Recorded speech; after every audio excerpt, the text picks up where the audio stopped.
The movie starts in a military research center. A lieutenant is on duty conducting a daily inspection on the military satellites when she sees large abnormal waves coming towards the Earth from the sun. A view from space shows us the waves destroying every satellite on their way. The lieutenant at first does not believe her eyes and thinks her computer is malfunctioning. She informs the captain about the waves, but is asked to ignore any abnormality she sees for the next 24 hours. The woman finds this suspicious and is sure that the waves are something they should worry about. Then we are introduced to Arman, a scuba diving instructor and a submarine engineer. He lives a simple life off a coast somewhere in Turkey. If that guy's life is simple, my life is dumb as hell. One morning, he is approached by his ex-girlfriend, Victoria. Victoria is a marine biologist and is planning to go on a submarine dive to the depth of the Incirlik Air Base. She has picked out a team of 5 and found sponsors to fund the trip, but is in need of a submarine and a team leader. Arman refuses to join when he finds out that the sponsor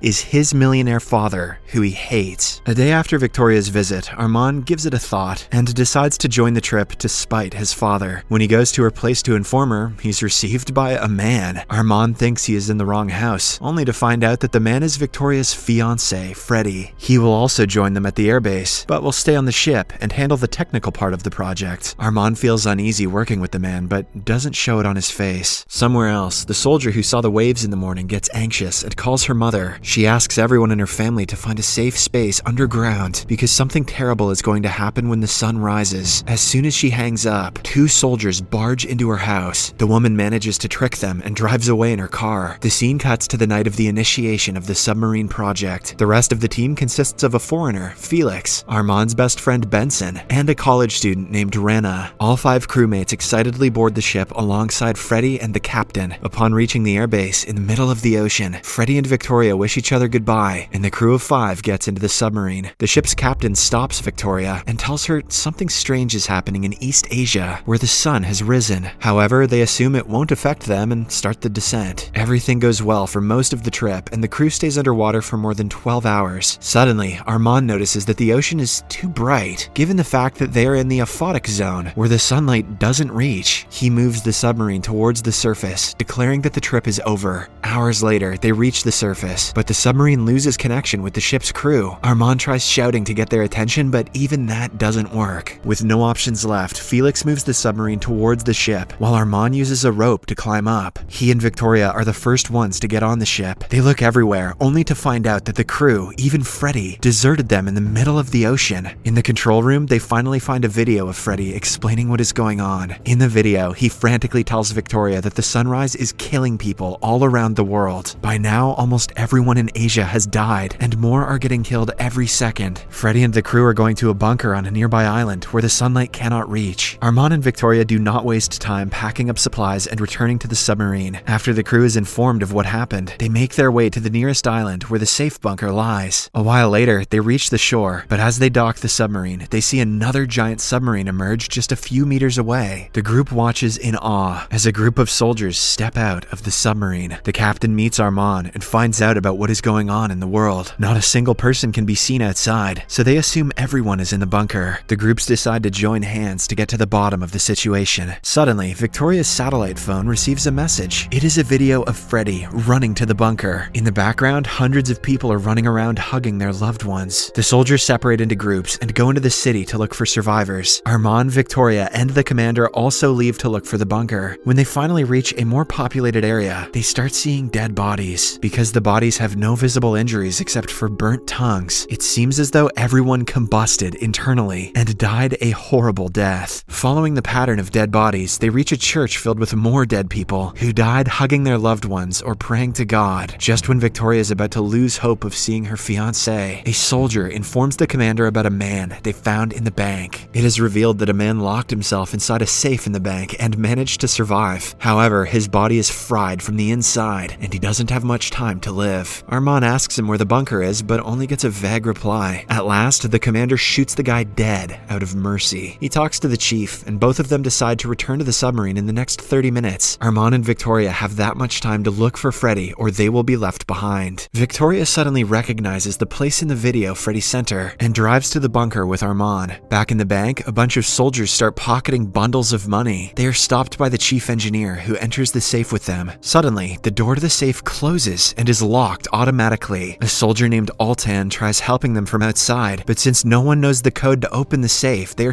certainly locked. Altan has to reluctantly leave his brothers to die and return to the submarine. He starts hating Armand and his group, blaming them for his friend's death. Back in the dock, Rana gets a signal on her phone and finds a news article about the crisis. It explains that the sun's polarization changes direction every 11 years. Over the course of the last few changes, the magnitude has been decreasing gradually. The most recent change might have caused a shift and radiated a large amount of energy, enough to kill humans and all organisms on Earth. The article has a lot of unexplained terminology and vague wording, which Rana assumes is because the person who wrote it must have been in a hurry. A while later, Armand and Victoria finally reach the bunker and run inside, only to find out the thick walls did not keep the people safe. Many people lie on the ground, which makes Victoria nervous. She holds her breath until she finally sees Freddy's dead body on the ground and bursts into tears. His phone lies at his side, where he recorded a final message for Victoria. In it, he happily declares that he is safe because the sun has been up for 5 minutes and no one is dead yet. Seconds later, he starts yelling in pain and dies.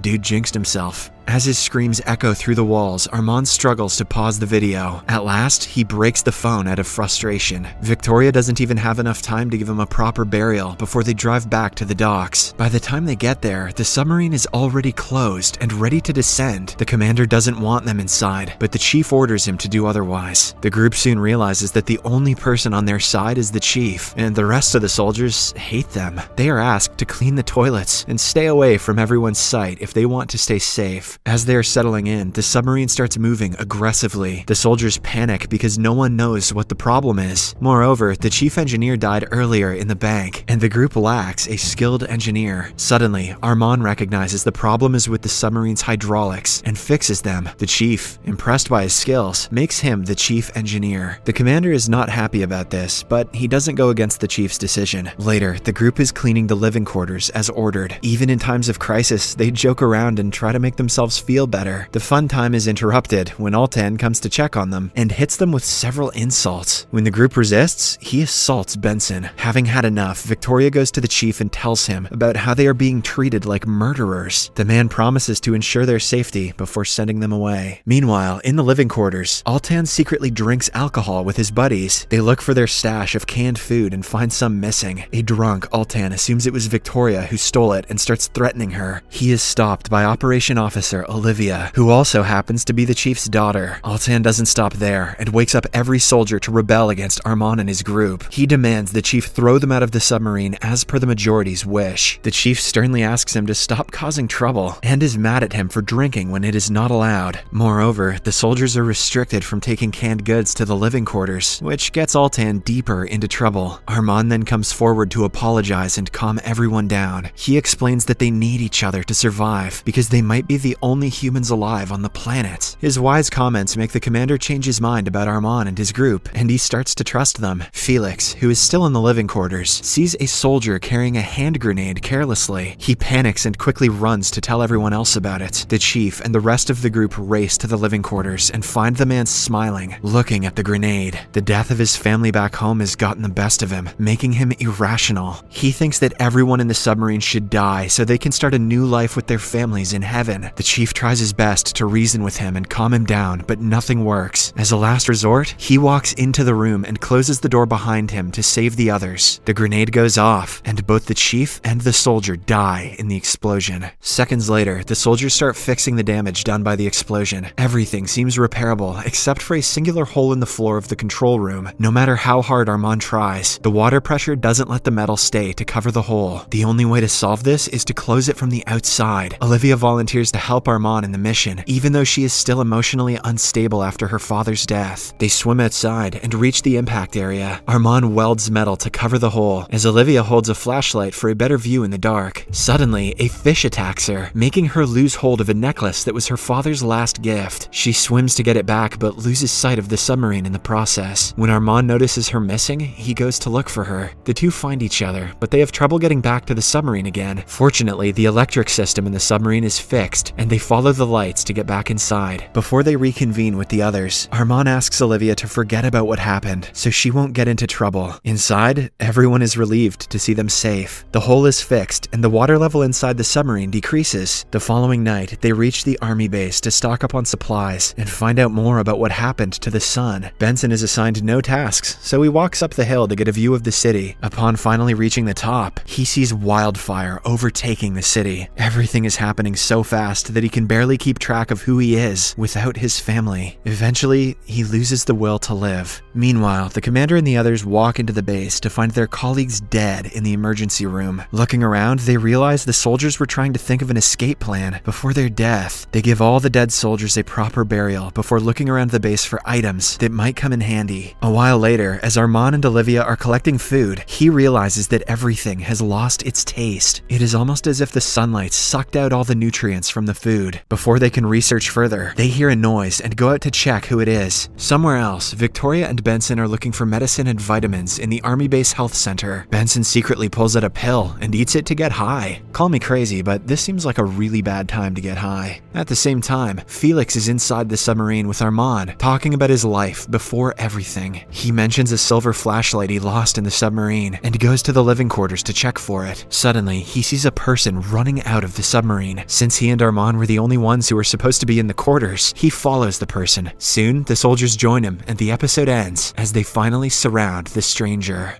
To see what happens next, watch the second part in Series Recapped.